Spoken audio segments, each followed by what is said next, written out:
और कैसे हो? सब बढ़िया? चलो अच्छा है। पिछली बार मैंने वीडियो में बताया था कि अब मैं अगली आने वाली अपनी वीडियो में अपनी जो गांव गया था शादी के चक्कर में, क्या क्या रहा शादी का मैटर वो बताऊंगा। चलिए आज उसी के बारे में बात कर लेते हैं। ये बात है 3 जनवरी की। 3 जनवरी को मैंने की छुट्टी। छुट्टी पर मैं घर पर रहा क्योंकि उस दिन था हमारे मामा जी का कारखाने का उद्घाटन, तो मैंने उस दिन छुट्टी कर ली। उस दिन फिर हम पूरा दिन ऐसा ही गया। उस दिन ठंड बहुत पड़ रही थी। सुबह सुबह जब हम वहाँ पहुँचे, 9-10 बजे तक तो मैं सोता रहा और 11 बजे करीब मैं तैयार हो गया जाने के लिए। हम दुकान पर पहुँचे। दुकान पर पहुँचने के बाद थोड़ी देर हम बैठे वहाँ, उनके भी रिश्तेदार, उनके ससुराल से भी लोग आए थे। फिर थोड़ी देर हमने इंतज़ार किया, पंडित जी भी नहीं आए थे। फिर मैं बैठा रहा, मोबाइल चलाता रहा। मोबाइल चलाने के बाद फिर मामा जी गए, पंडित जी को लेके आए। फिर कथा वगैरह शुरू हुई। कथा चलते चलते 1 बज गया। 1 बजे तक कथा हुई। 1 बजे तक कथा हुई थी, तो 1 बजे के बाद फिर जितने भी मिलने वाले थे उनको प्रसाद दिया। उधर का जब प्रोग्राम खत्म हुआ, दुकान का उद्घाटन खत्म होने के बाद, तो वहाँ उनके रिश्तेदार वगैरह सबको आना था, घर पर खाना खाना था।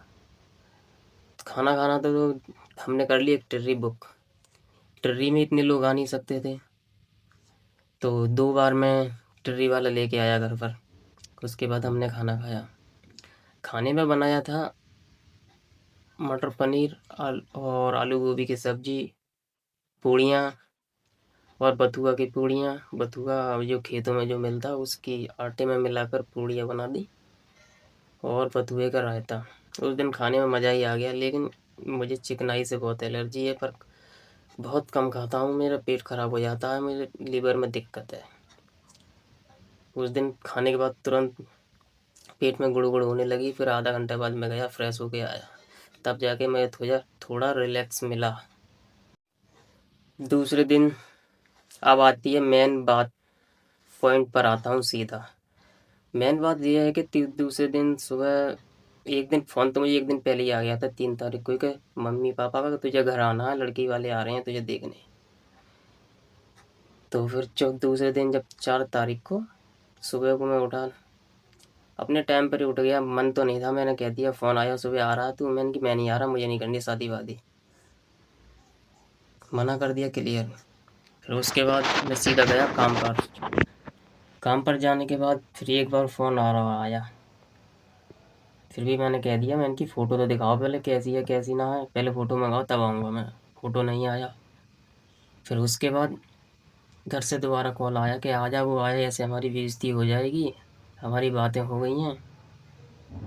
फिर बेकरी के लोग भी कहने लगे चले जाओ, देख आओ, पसंद हो तो कर लेना, ऐसी कोई बात नहीं है, ज़बरदस्ती कोई नहीं कर देगा। फिर मैं काम पे लग गया था, तो काम करने लगा था। मैदा फैदा मैंने मार ली थी मशीन के अंदर। फिर तुरंत मैंने कपड़े बदले, फिर वहीं से मैं चला गया उधर।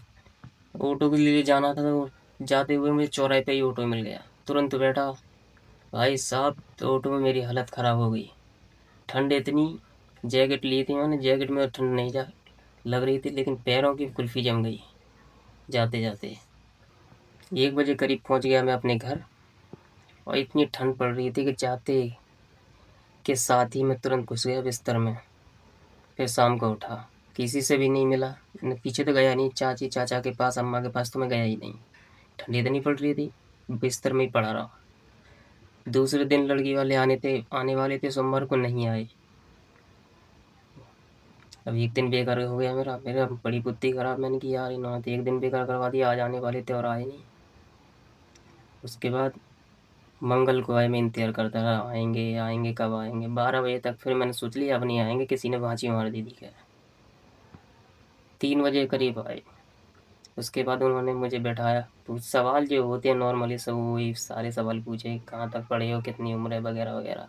मैंने सब बता दिया। फिर उनकी आपस में कुछ डिस्कशन चलता रहा, बड़े बड़ों का, मेरे पिताजी का और जो आए थे वो। उसके बाद हम चाय नाश्ता कराया। चाय नाश्ता करने के बाद वो चले गए। और उनका हाँ जो देख गया तो उन लड़की का मौसा था, वो तो कह रहा था हाँ जोड़ सही है, हमारी लड़की भी ऐसी है, तुम भी ऐसे ही, बराबर का जोड़ है। लेकिन हम इंतज़ार करते रहे उनका फ़ोन क्या जवाब आएगा। फिर दूसरे दिन मैंने बोल दिया, मैंने कि फ़ोन करके देखो क्या क्या है क्या नहीं है। फिर दूसरे दिन हम फ़ोन आया कि हमें लड़का पसंद नहीं है। क्या उम्र, हाँ उम्र ज़्यादा है। मैंने अपनी उम्र 24 साल बताई, जो है रियल वही बताई।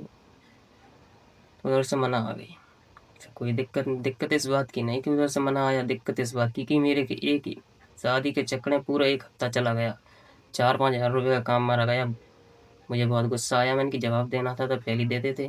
इसलिए मैं कह देता हूँ पहले कि मुझे फ़ोटो दिखा दो। अब भी बोल के आया हूँ, अब भी उनकी कोई रिश्ता अगर आता है तो पहले मेरा फ़ोटो दे देना, मेरी उम्र बताना जितनी भी है, असली छुपाने की ज़रूरत नहीं है, चाहे मेरी शादी हो या ना हो। और फ़ोटो एक्सचेंज कर लेना ताकि एक दूसरे के फ़ोटो देख लें, तब ये बात आगे बढ़ेगी। अब मैं दोबारा नहीं आऊँगा, मेरे वैसे ही 5-6 हज़ार रुपये का काम मार चुका हूँ मैं। अब नहीं आऊँगा, और नहीं मैं अब छुट्टी करूँगा ज़्यादा। उसके बाद मैंने बोल दिया, मैं दूसरे दिन मम्मी से मैं जा रहा हूँ। मंगल को आए थे, बुध वाले दिन चौथ पड़ गई और बृहस्पति को मैं आता नहीं हूँ। फिर शुक्रवार को आया और आते के खैनी में बिस्तर में पड़ गया। यहाँ पर भी ठंड बहुत थी। और फिर दूसरे दिन जब काम पे गया तो बेकरी में हल्ला मच गया, क्या रहा गुरुजी, क्या रहा। मैंने कुछ ना रहा, जो होना तो हो गया, बात बनी नहीं। बस इतना ही बता, जो था मैंने सच बता दिया, इसमें क्या है। और इस समय टाइम हो रहा है 10 बजने वाले हैं, तब मैं ये वीडियो शूट कर रहा हूँ। तो इसी के साथ इस वीडियो करता हूँ मैं यहाँ यहीं पर एंड। अगर आपको मेरी ज़िंदगी की और बातें जाननी है तो चैनल को सब्सक्राइब कर लो, वीडियो को लाइक और शेयर कर दो। ठीक है, धन्यवाद।